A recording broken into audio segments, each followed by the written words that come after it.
Good day to you, my fellow YouTubers. Well, like most Americans, I've been following the Black Lives Matter movement quite closely. As you have probably seen, the American public as a whole, along with the black community, are rather divided on the merits of this movement. After listening to both proponents and detractors of the movement, I've noticed that a lot of the arguments leveraged, both for and against the movement, have been predominantly emotional in nature. Both sides have attempt to either justify or invalidate the movement based on whether or not the movement is, quote, right. I, however, believe in function over form. So in this video, I would simply like to attempt to offer up an analysis of the Black Lives Matter movement that is solely based on whether or not it will improve race relations for black Americans. Now, please understand that I do believe in black empowerment, but I generally tend to sway away from arguments about fairness and lean towards discussions in favor of effectiveness. Because, in the end, function will always trump fairness. Simply put, either something's going to work or it won't. Alright, with that little introduction out of the way, let's get the ball rolling. Okay, so I chose to include a bit about myself because I get the feeling that I'll be accused of being either one thing or another by those who will dislike what I have to say in this video, but that's the nature of the social internet, isn't it? Okay, as you can tell by the sound of my voice, I am male. Or I'm Wendy Williams. I'm 31 years of age. I'm married. I have an associate's degree currently, and I'm working on a bachelor's in software engineering. I should have, before anyone says anything, I know I should have done that way earlier in life, but we choose the things we choose. I currently work as a technical support agent. If you're thinking about applying and getting this job, it's better than having no job, but the nature of the job is, well, to be honest, it's rather shit, but like I said, better than doing nothing. I am a black American, and I was raised in an intact traditional family unit. Now, I'm going to do a bigger video on this at a later point in time, but I chose to include this in the bit about myself section here because based on a lot of the reading that I've done, the deterioration of the black family has a lot to do with our status as a community in a modern day America. So, there you have it. What does the Black Lives Matter movement attempt to accomplish? Let's talk about this for a second. Well, firstly, they want to affect social change via social media and protests. Now, we've all seen the copious amount of social media put out by those both directly involved in the movement and endorsing the movement on Facebook, Twitter, YouTube, and whatnot. But also the movement has resulted in, whether indirectly or not is debatable, but still it's resulted in several protests and riots as well. Moving forward, they also want to cast light on the fact that black Americans are at a social and economic disadvantage. Now, the social disadvantage, particularly speaking, our interactions with the police, that's a direct effect of the movement, what they hope to accomplish. But the movement is also part of the larger debate of anti-black prejudice in America. So I would say indirectly, the economics within the black community tends to arise when discussing the Black Lives Matter movement. It kind of branches off. So I'm going to include that as well. All right, now we get to the meat of the video. Will the Black Lives Matter movement accomplish its task? Well, nope. Now why is that, you ask? Well, while historically effective, the movement's tactics are ultimately the wrong tools for the wrong job. Why is that, you ask? Well, before we get into why, I would like to preface the following commentary by stating that I am not a sociology major. I am not an expert in the field, nor am I a social worker, and I don't purport myself to be. If you have any expertise in sociology, social work, or any of the social sciences, I would welcome your views in the comments below. Now, that being said, let's move forward.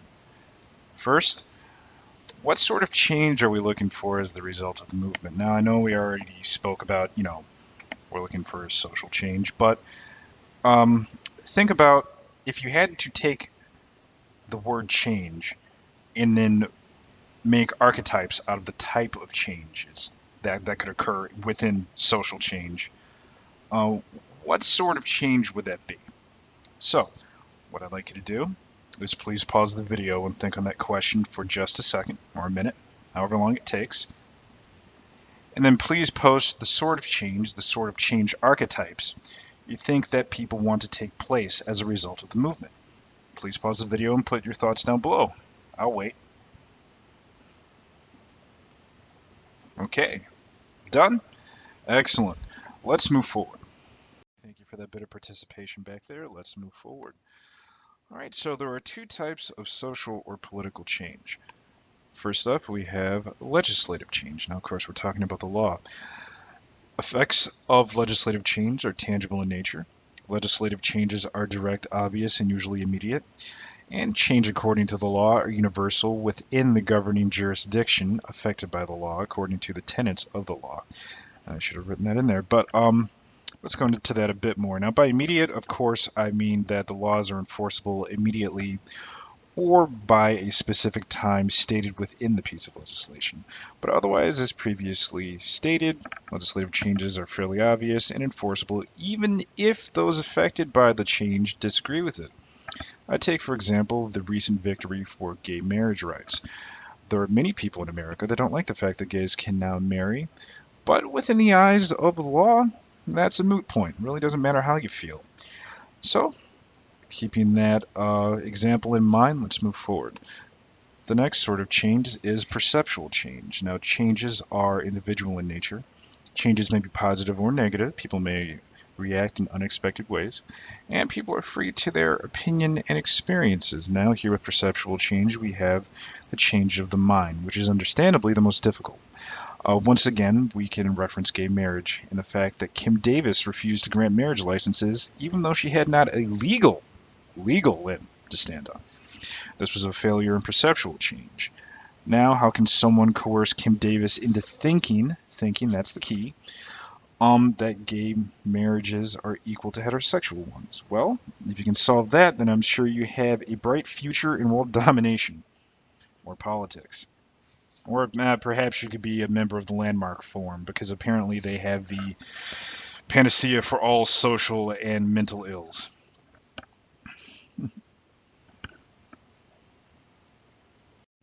Okay, so now back to the main topic here. What sort of change are we looking for as a result of the Black Lives Matter movement? Well,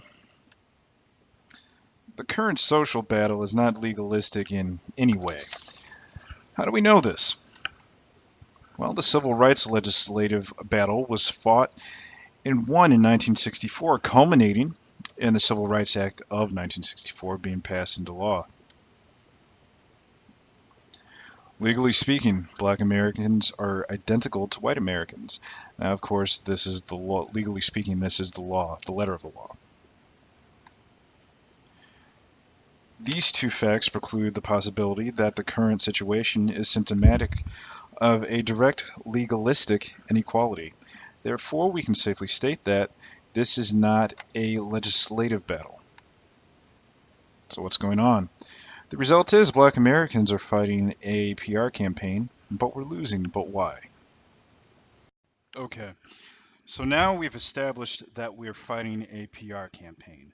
A campaign of perception, but we're losing. But why? So let's get into that now. Well, the Black Lives Matter movement is attempting to effect perceptual change via legislative tactics, but now what do I mean by that? What legislative tactics? Well, the meaning is the movement is attempting to change social perception of black Americans while using tactics historically leveraged in order to motivate legislators into changing the established laws. Now, examples of this would be the French Revolution, the Civil Rights Movement, and the American Revolution. Now, in the French Revolution, they were directly deposing their monarch. In the Civil Rights Movement, it was a matter of convincing legislators to give equal rights to Black Americans, and actually, it was a bigger deal than that. It was more than just Black Americans. It dealt with, discriminating against gender as well, gender inequality. And of course, during the American Revolution, we were separating ourselves as a country from our previous monarch. So deposing in a way, but not actually bringing them down. So what's the similarity between all these three examples, especially the standout being the civil rights movement? It was the initiation of force, of external force, that was the motivating factor for these changes.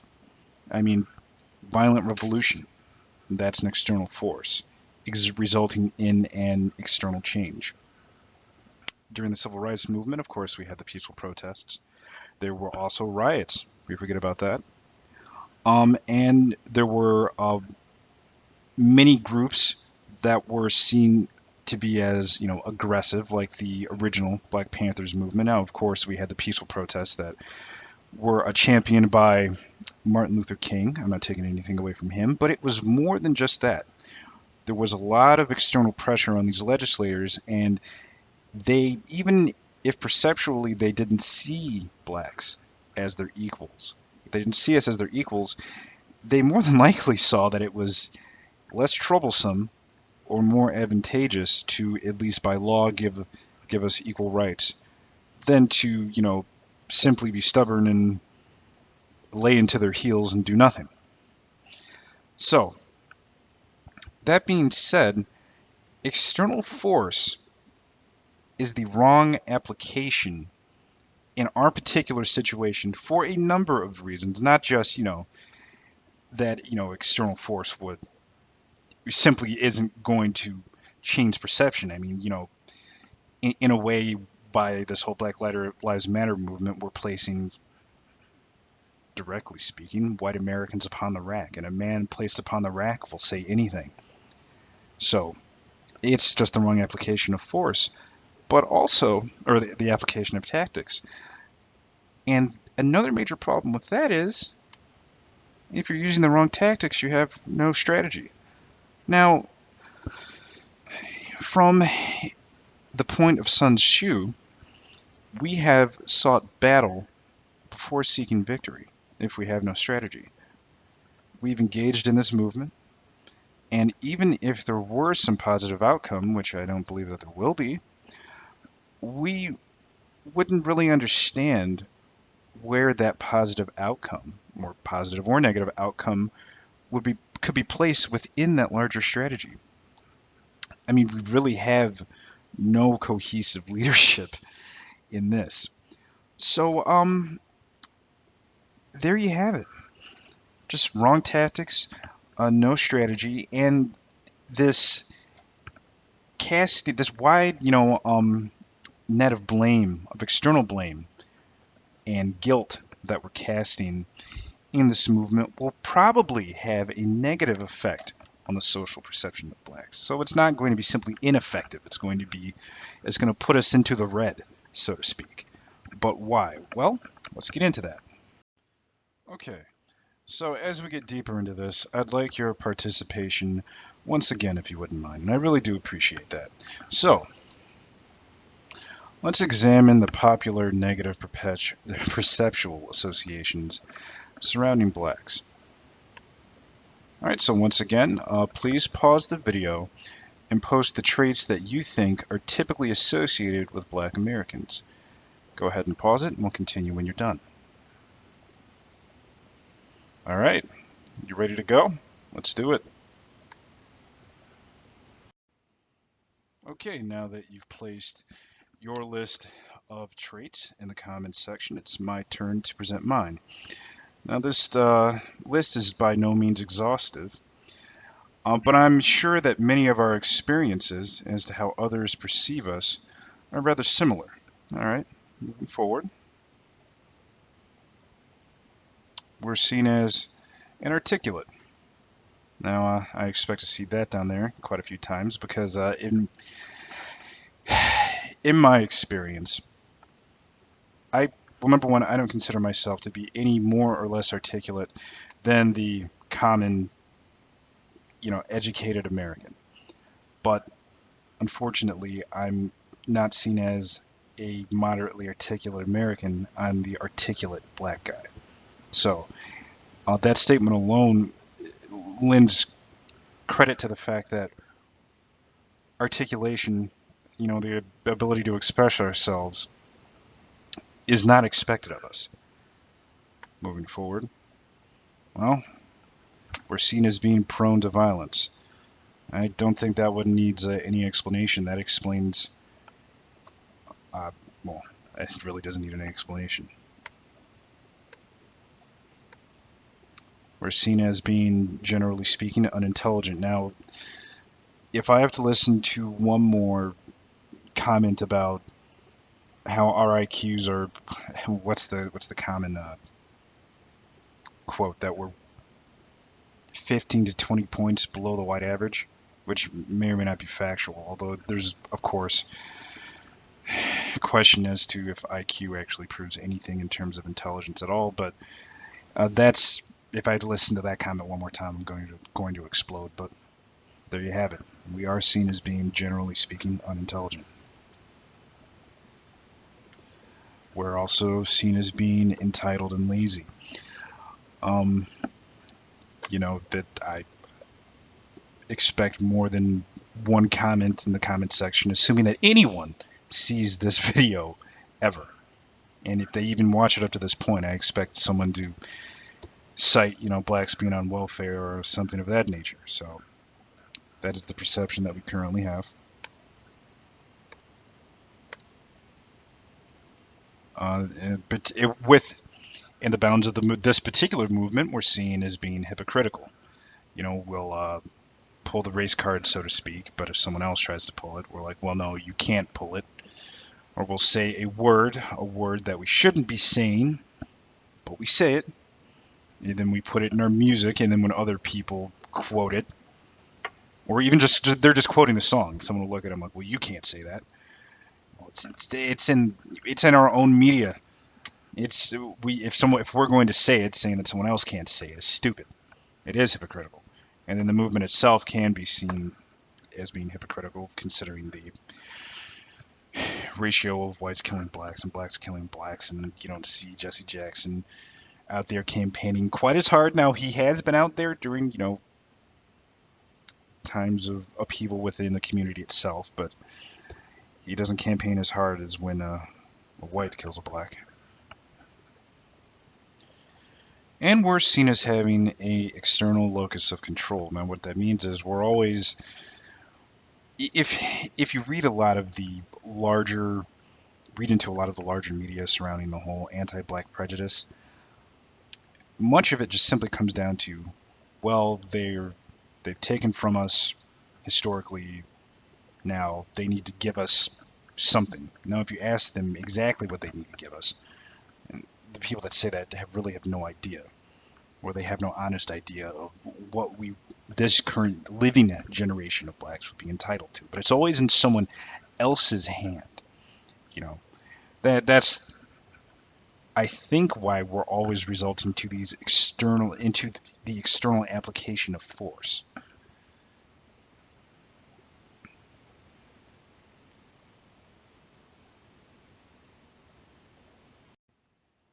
Okay, so the external pressures used by the Black Lives Matter movement will only further these negative stereotypes. But why is that, huh? Well, let's play a game. Okay, so this is the last piece of audience participation, I swear to you. Step 1. I want you to think of a food that you've experienced at least once but now dislike because of that experience. Please add a quick blurb as to why you dislike the food as well. Was it the taste, perhaps the texture or smell? Go ahead and pause the video and do that now. Okay, step 2. I want you to like the food that you previously posted. Why? Because I asked you to. Simple enough. Like it. Do it now. Come on. Like the food. What is wrong with you? All right. Now I demand that you like this food. I don't care if your previous experience has tainted your feelings on whether the food is enjoyable or not. You need to fucking like the food right now. Ah, step three. Fine, I see that my previous attempts at persuading you to appreciate this food has failed. Now I'm going to riot outside your house and burn it down until you like the food. Enjoy. There. Do you like the food now, or do you hate both me and the food? Now, why was this exercise relevant? So why was the exercise relevant? Well, essentially the Black Lives Matter movement is asking the public to appreciate and protect blacks while not addressing the internal variables that impact how the American public perceives us. Now, in this movement, we're by simply casting this wide net of blame, of perpetuating this idea that whites need to be guilty, or currently living whites need to be guilty, that they're all guilty, or they all need to pay some sort of penance, only continues the narrative that we're lazy, we're begging, we demand something of you. We're violent, these protests and riots going on, that only uh, perpetuates that narrative, that we're hypocritical. Because every time, a black guy gets killed by a white guy, whether it's justified or not, and it's always almost always assumed that it's not justified in some way, shape, or form. We never actually do an analysis of the situation and say, all right, what could the black guy or the black person could have done to mitigate the risk here? Now, I'm not saying, like in this most recent case where there's an officer that pulls over a black guy and he's asking him questions. The black guy pulls away and the officer pulls out his gun and fires at him, and resulting in his death. I'm not saying that the officer was right, but if Black Lives Matter, you better believe that my life matters most to me first. I'm not going to give an officer any reason to draw his weapon. Now, I may not be able to, if he's in a mood to kill that day. Can I stop him? Not necessarily. But the reason will not be on my behalf. So, it's a matter of solving these internal variables, because those are the variables that we can control. We can't control, you know, what how the public will interact with us, or even what they think, but we can stop giving them fodder to continue the narrative in return that we are one way or the other. That's all we can do. We can stop giving them reasons to continue their narrative. So continuing on, also in the realm of relevance here, just as I cannot persuade you to like or appreciate the food that you hated, we as a community will continue to fail in our efforts to stamp out perceptual anti-black prejudice until we first handle the internal variables that reinforce those perceptions. Now, before I went rambling on, this is what I was going to say immediately, but that basically is it in a nutshell.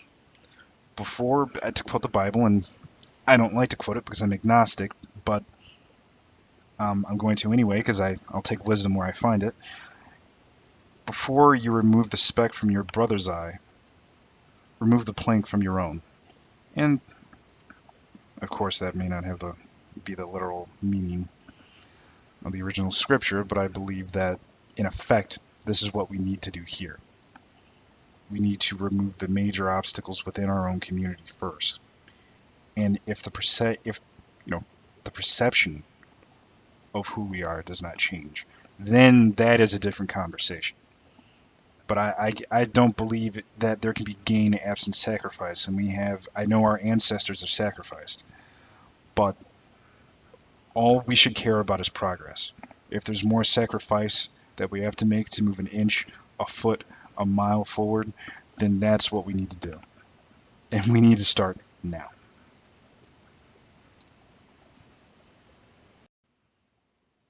All right, conclusion and clarification. First of all, I would like to thank you guys for sticking with me this entire time, assuming that you've made it this far. I know I may not be the best presenter, and my eye for the aesthetics is certainly lacking, but I hope I didn't bore you to death. Well, before we part ways for this video, I would like to take a moment to clarify my overall stance on being black in America before I'm accused of being an Uncle Tom or anything of that sort. Are blacks mistreated by the public and authorities? Yes, there it is. I do think that we more often than not get the short end of the stick, but unfortunately, I refuse to hand over my own personal power or our power as a community by simply sticking our hands out and demanding thus, whatever thus is, of, whites, the government, whoever it may be. I believe it stands as our responsibility and our prerogative to improve our lives through positive action on our own behalves. I mean, who's going to advocate for us if not us? And simply asking for a handout isn't, in the long term, advocating to once again quote the Bible, to give a man a fish, he eats for a day. To teach him how to fish, he eats for a lifetime. And I'm going to make later videos about how I think we can solve a lot of these issues by, leveraging the current state of technology that we have, knowledge bases like the internet and things of that nature, but I'm getting way off track there. So, back to the red yes there. Yes, I do believe we get the short end of the stick, and in a manner of speaking, what I think we should do about it, however.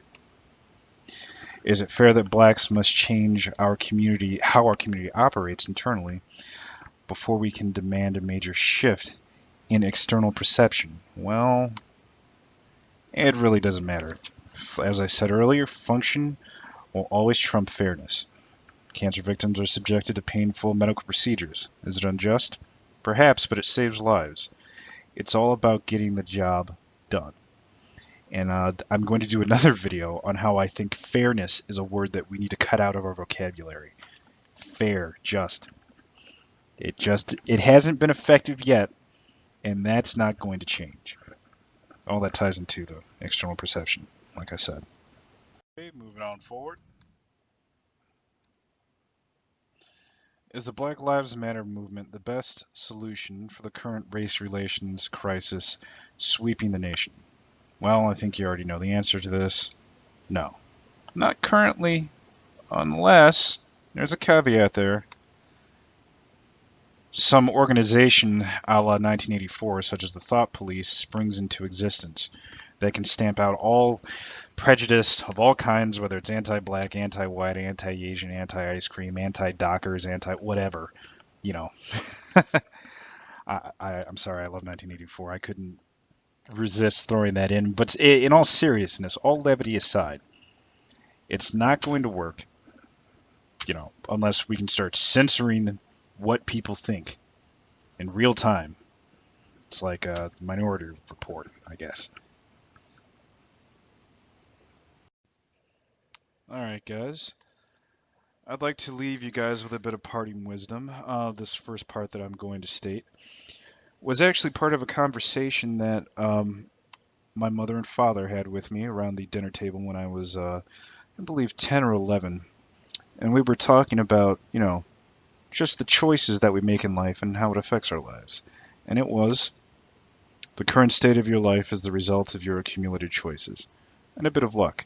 Concern yourself with the variables you can control. And yes, they did say this to me. I'm the son of engineers.